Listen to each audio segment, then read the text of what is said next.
My name is Rosie Goldsmith and welcome to my Riveting interview series, conversations with authors from all over the world. My nickname is Rosie the Riveter, and one of my great passions is introducing readers to riveting writers. You may already know The Riveter, our magazine of international writing, as well as our online riveting reviews and riveting reads. They're all dedicated to giving foreign writers in English translation the prominence they deserve, which is exactly what I want to do with this series of riveting audio and video interviews. They're all free via our website, eurolitnetwork.com. Welcome to today's riveting author.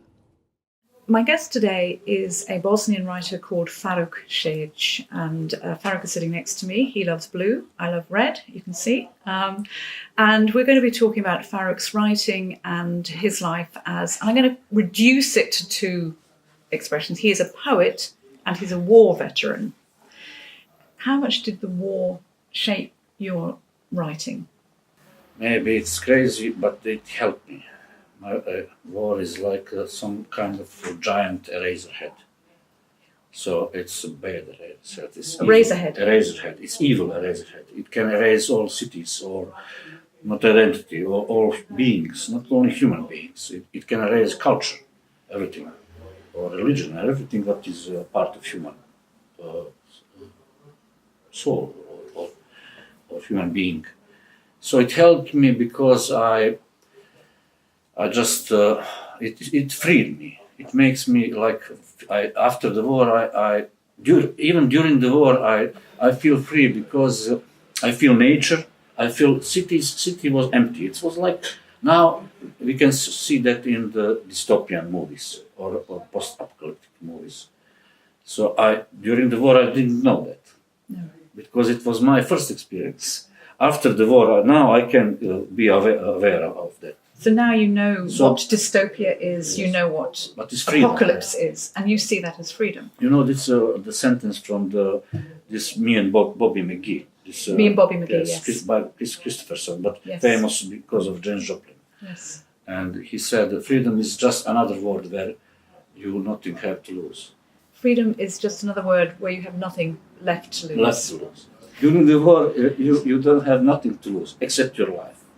Now, I was going to ask you about your life, which, I mean, this is quite extraordinary for me, the way you're describing war, because, of course, you know, as a journalist as well, I was very aware of what was happening here. I was not in the war here, but I was in Sarajevo just before the war. And Sarajevo and the siege of Sarajevo from 1992 to 95, 96, after the Dayton Peace Accord, and then it ended. It was an incredibly important part for me as a young journalist as well. And it took on almost an iconic status of this is war in modern times. And we were looking at you fighting. You were the soldiers. You were and journalists too were on the front line. It was an incredibly dangerous time. And you feared for your life. Did you care about your life? Yes, of course. I care about my life.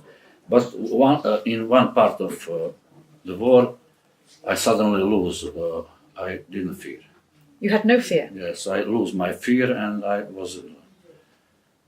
I don't know. It's not bravery. It's different. It's just some kind of switch inside me, and that switch was off. And I feel that I can do everything. I mean, I can think very fast because I was officer. I must think very fast. I must acting very fast. I don't have time to think about poetry. But I see everything. Of course, after the war, I will have time. And when I lose my fear, I was in control, not of in a way. I was in control of my life. So when you don't have fear, it's easy to survive the war. We spoke about your life. What about the lives of others? I mean, you were responsible as a commanding officer, you were responsible for the lives of other soldiers, and you also killed people. What's your attitude to death and the responsibility? First of all, the war is not like in the Hollywood movies. It's not like in the movies? The American movies, yes. It's everything happened very fast. Sometimes you see your enemies like shadows. Everything is like happening very fast. You can't see your enemy like you see in the movies. I said to him, "Oh, I'm your enemy. I will kill you, or you will kill me." No, it's this fighting. How said 1-to-1? 1-to-1. Yes, it's so fast, so fast. You don't. It's instinct. You don't think. You just acting. Your body is acting. Your body making decision. Brain is, I don't know what is brain. You are just like some kind of, not animal, but like in video games. You just. So how do you see yourself now, looking back at the war, as a soldier, as somebody who killed people? How do you actually see what you did? It's very hard. Probably during the fighting one by one, probably I killed somebody, but I'm not sure of that exactly. Maybe in 1 or 2 situations, but it was very close fighting. But you don't have time when you hit the hand grenade. You don't have time to go and see if somebody is dead or not, because it's chaotic. It's very extremely fast, and. I saw myself as a man with responsibility, and I was thinking about my soldier. And in a way, when you are a commanding officer, leading officer, you are like father and mother and everything to that. And most of that, my fellow comrades was older than me. I was very young. You were 22. Yes, 22. And so after the war, of course, I get PTSD like everybody. You got post-traumatic stress. Yes, post-traumatic stress, but it's different. Every person have different kind of. My way was because I have responsibility. So after the war, and of course it's a guilty trip about it's guilty of survivors. Survivor's guilt. Yes, survivor's guilt. You don't know that when it's happened to you. And you don't know the words. You don't know the psychological expressions. Even if somebody said to you that, you will not believe it. After you can think about that and put it in some shelves. Yeah. Put it away. Yes. Yes. Put it away and said this is this in the box, and said this is this like bit title. Yes. So it was my responsibility, but. Not killed me, but make a crack inside of me. Now, when everything is over, you are just civilian. When you have uniform, you feel different. Do you feel stronger with uniform? Yes, stronger and in a way invisible, or invisible, and you can't be unharmed. So you feel safe, a shield against the rest of the world. But in my way, it's if I. Came in this bookshop in uniform, in boots, you will see me as a different person. I will look like a different person. Then, if you see me in this, And is this you now? Yes, it's my addition for the biking. You're a cyclist. Now, I mean, this is, again, a very obvious question, but did writing and reading, because I know that you did read a lot during the war in your spare time. You were finding books, T.S. Eliot, and you were listening to David Bowie, and you had, you love music, you love reading. Did literature help you, and does writing about the war help you? I mean, you spoke about post-traumatic stress. Was that a way of overcoming the stress, or is that too simple? It's both of this part of it's simple and complicated. Yes, it's simple in a way, but I always have faith in words. You have faith in words? Yes, in literature. So before the war, I read a lot of books. I go in library, in city library, and I read, and I always read. I read everything. And during the war, I was reading the most book that I read during the war was book about war. So you read books about war? Yes, I was in. You mean like Hemingway literature, yes, Hemingway. But my favorite one was The Sun Also Rises. The Sun also rises. It was my favorite. It's not about war. It's about post-war period in Paris, but it's about war veterans. So it was my favorite. Of course, I read T.S. Eliot. I read Guillaume Apollinaire. Guillaume Apollinaire, Yes. one of my favorites. Blaise Sandrard, he loses his army in the First World War. and I read Sholokhov, Quiet Flows the Dawn. Yes. A lot of other poems. So Ivo Andrić as well. Did you? No, you don't during have, the war. You know, it's interesting I because didn't read Ivo Andrić during the war. no, every Bosnian has to read Yes, Ivo it has Andrić. to be. And the title of one of your books, in fact, the first one that was translated into English, "Quiet Flows the Una," is in a way it's a reflection of the Ivo Andrić book. So was that was deliberate? Ivo Andrić won the Nobel. Editor, Susie.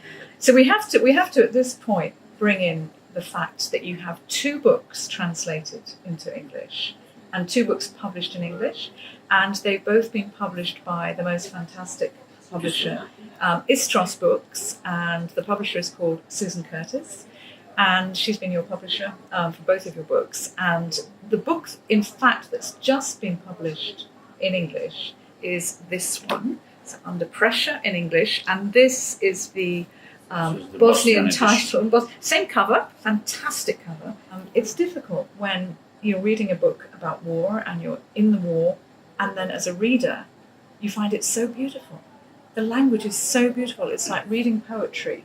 And I felt, oh my goodness, is it wrong that I love this so much and it's about war? And I wonder whether for you as a writer as well, this combination of the horror and the beauty is a problem. I mean, did you have a moral problem with it? I do this method. I expand in this second novel, Quiet Flows the Una. You have the that was the scene. Quiet Flows the Una was Yes. the first one to be published and translated Yes. in English, but it's in fact This is chronologically chronologically second, it's the second. But in Quiet Flows the Una, you have one chapter is about nature, beauty, other is about horror of the war. So it's like movie. And this book is different. It's like in embryo, it's in beginning. So I was aware that book will be not readable. It will be unreadable. So if it's all full of Horror. so it must be something hope. Yeah. And for me, beauty is hope. Beauty is And your descriptions of nature also, particularly in that they're in this book, Under Pressure, but they're also very much, there's a whole section, a third of the novel is set before the war in Quiet Flows the Una. And it's some of the most beautiful descriptions of nature and childhood I have ever read. It's really, really moving, so beautiful. I mean, you are a great poet as well. And I love your descriptions. And I think that one of the most important things is about the language, of course, the language you choose. Now, the language you write in is Bosnian. Now, once upon a time, before the war, it was a Yugoslavia. Serbo-Croatian. Serbo-Croatian. Yes. So, for me, it's the same. Language is the same. Bosnian, Croatian, Montenegro, Serbian. It's one language with 4 titles, so it's the same language for me. But if you are nationalist, you will say, no, this is Bosnian, we are different. Serbian is different, Croatian is different. But for me, because I was studying literature and language, I know that it's not true. Linguistically or scientifically, it's one language. It's made by few people in Vienna during the end of 19th century and blah, blah. So it's linguistically it's one. Every country, every region have different kind of local dialects. yes, dialects, and yes, like in England. On the north, people are talking different than on the south or west or east. But language is a political issue. Of course, it's political. Yes, when you want to standardize one language, one of the last Bastions. bastion is a political decision. So it's political decision. How do you, after a war, after the siege of Sarajevo, after the Yugoslav war, here we are in Sarajevo in Bosnia, how do you think this country has changed? It's changed in bad way. Changed in a bad way? Yes, it's deformed. Deformed? It's deformed, it's deformation. It's not growing up in positive way. It's just everything is different. So, but we must I can't look back in the past on the window. You stayed. Many of your friends, colleagues, they've left. There's a huge diaspora. Many people have left. Nowadays, people going every day. Leaving every day. Yes, I am also thinking to leave. You're thinking as well of leaving. It's hard to live in.